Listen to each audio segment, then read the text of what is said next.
right now. Pittsburgh's best sports show is about to begin. Call us or tweet us.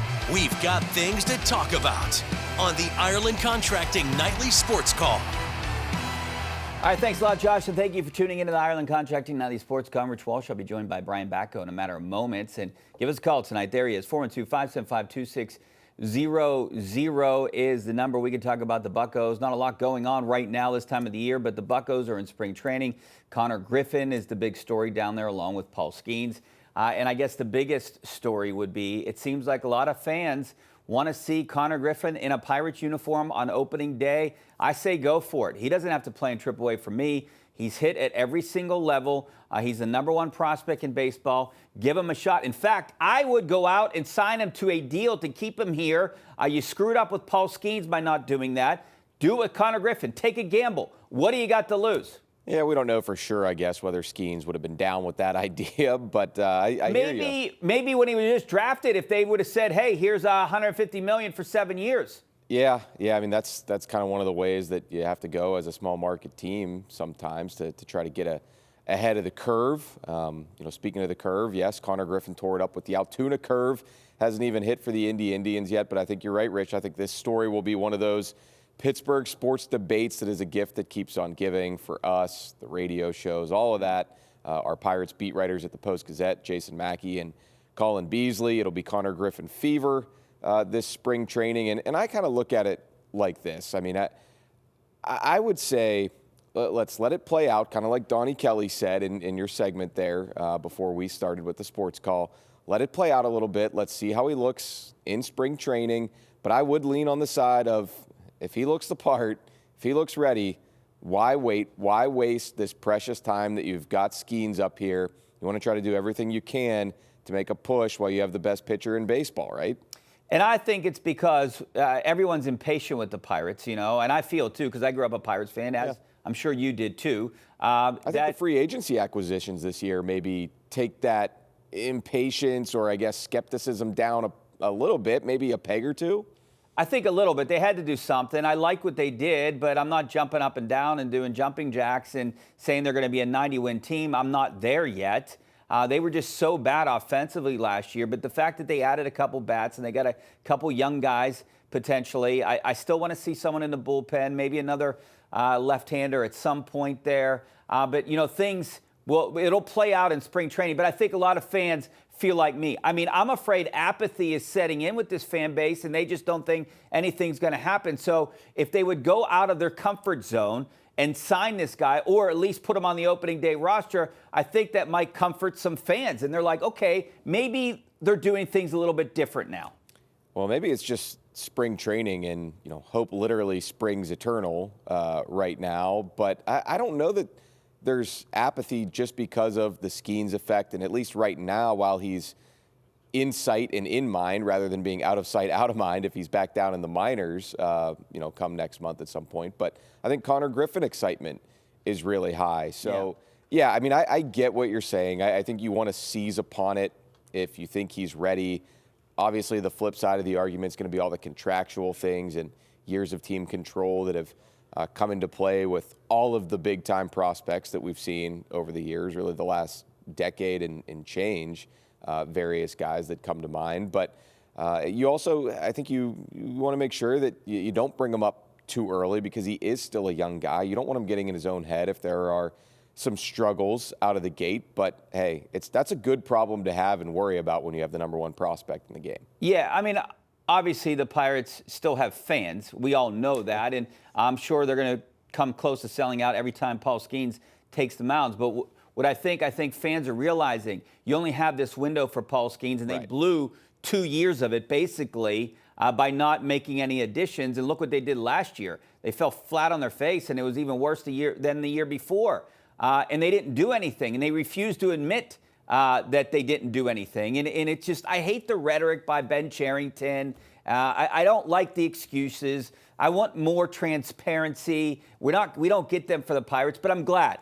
I'm glad they at least went out and got, guys like Garcia, Lau, O'Hearn, Mangum, guys like that. Ozuna now? Are you on the Ozuna train? Yeah, I mean, I think Ozuna might be better than Andrew McCutchen, but You know, I still think he's on the downside of his career. I don't want them to go out and get, a lot of people are, you know, clamoring for Nick Castellanos. I don't want that either. He's 34. He could be the next Tommy Pham.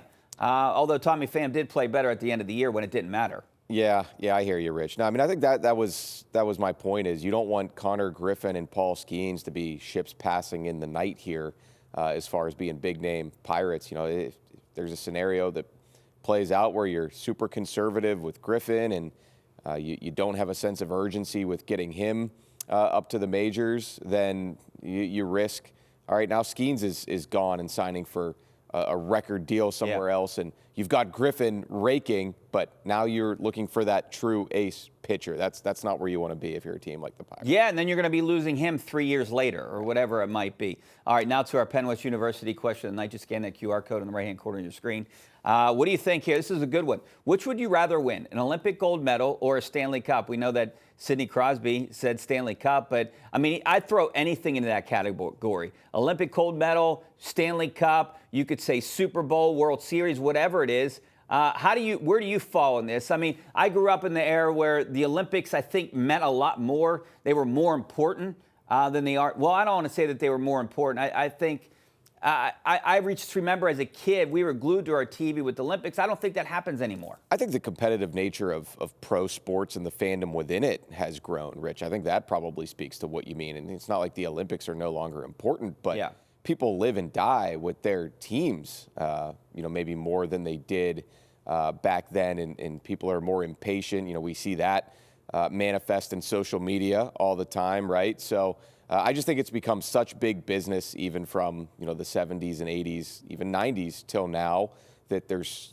more stakes. People are, you know, like I said, living and dying with it even more. So I would probably lean Stanley Cup here. And I guess. Would you?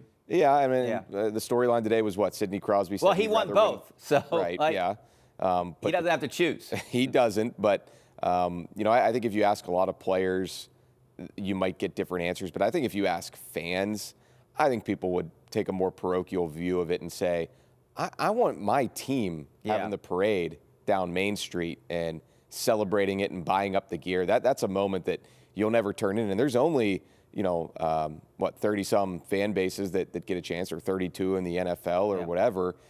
Whereas, you know, the whole country getting to celebrate is fun, but it's just a different sort of slice. Yeah, I would take that a more individual approach. If it were me, what would I rather win? An Olympic gold medal or a professional championship? I'm not in any professional sports, but if I were, I would rather be an Olympic gold medalist, I think. I would fall into that category. If I'm talking about me personally, if I'm talking about as a fan, of course I would stay a Stanley Cup. What's going to get me paid more? That would probably be my question. Would be the Stanley Cup. I was going to say, I suppose, winning in your league is going to get you paid more. All right, we're going to take a break. Back in a couple minutes.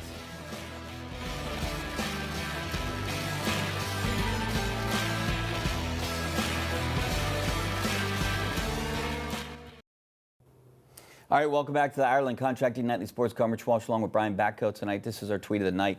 All right, Andrew Filipponi, we'll get to our Steelers stuff right now. ESPN's mock draft. They have Ty Simpson, the quarterback of Alabama, going to the Steelers in the first round of 21 overall.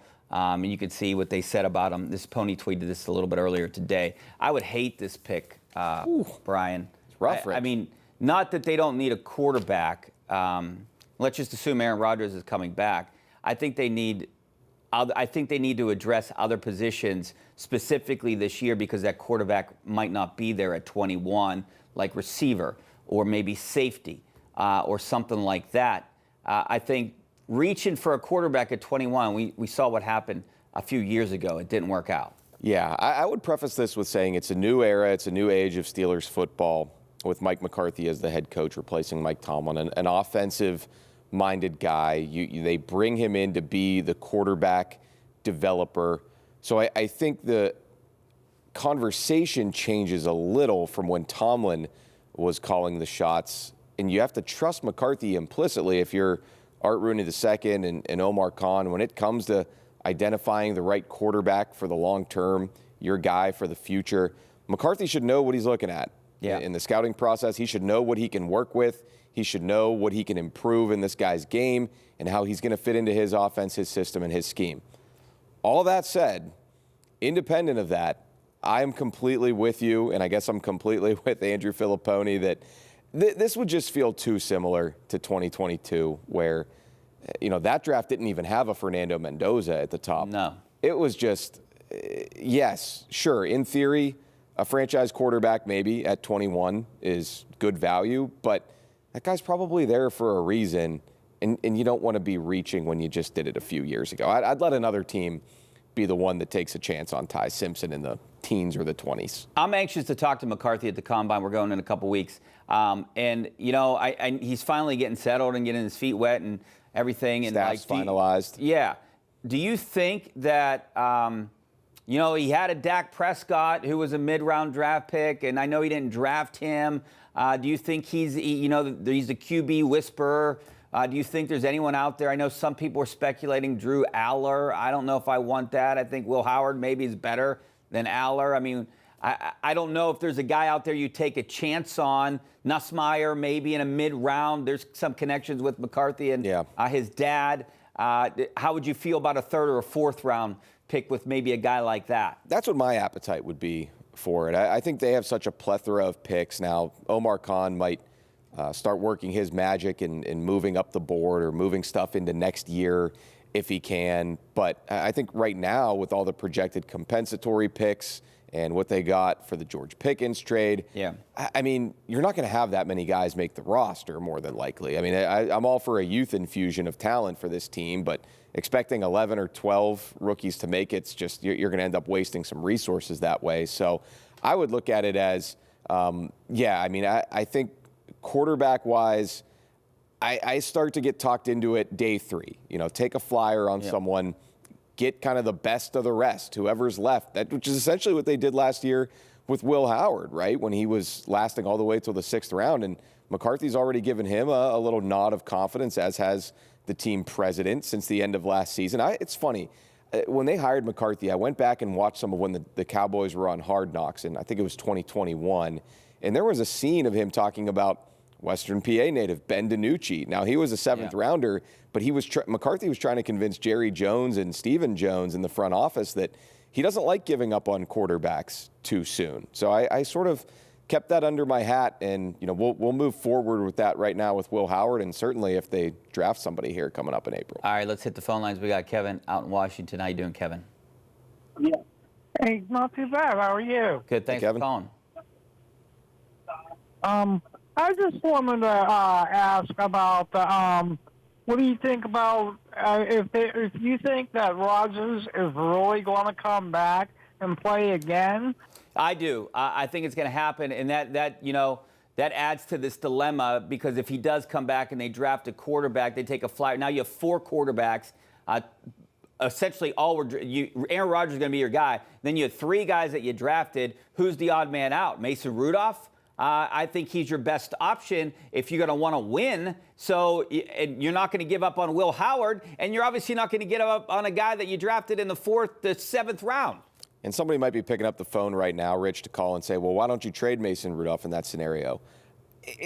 4 or 5 years now, I think they've had opportunities to probably trade Mason Rudolph. That phone isn't ringing. So, his value around the league is not, maybe equivalent to how people in Pittsburgh see him, especially after the way he finished out that 2023 season in place of Kenny Pickett. So, that would be a logjam of sorts. I think maybe there'd be part of you that would say, hey, this is what you need to do. You need to find a quarterback for now and for the future, so don't even worry about it. Let that sort itself out. But how many times have we gone through this discussion where you say there's just not enough reps to go around in training camp to even sort of stage a fair competition that way? Now, maybe Aaron Rodgers doesn't need a ton, but I think you want him getting on the same page with, I think there'll probably be some new pass catchers in here as well. No question about that. Chuck out in Uniontown. How you doing, Chuck? Good evening, fellas, and thanks. What do you project the Pirate win total to be this year without Connor Griffin? And I think that, to tell the truth, I think this may be the year to maximize everything, because with uncertainty of baseball in 27, this might be the only year you have Skeens and Griffin on the same ball club. It could be, but we don't know what Griffin can do in the majors right now. I'm hoping for good things, and eventually I think we're going to get there. Asking me for a win total right now, I'm not at 90. I'm hoping that they can get to 500, but I thought that they were going to get closer to that last year, and they came nowhere close. And I think their over-under in Vegas right now is somewhere around 74. So there's not any believers nationally. All the odds makers aren't believers in the Pirates. Now, of course, I have Batko fever, and I drink the Kool-Aid this time of the year, and I'm optimistic, and I'm hoping for 82, 84 wins. But that's kind of where I see them. Well, I thought you were going to sort of cop out and say it's too early to ask, and you didn't. So thanks, Rich. I will do that, Chuck. I'm going to say it's too early.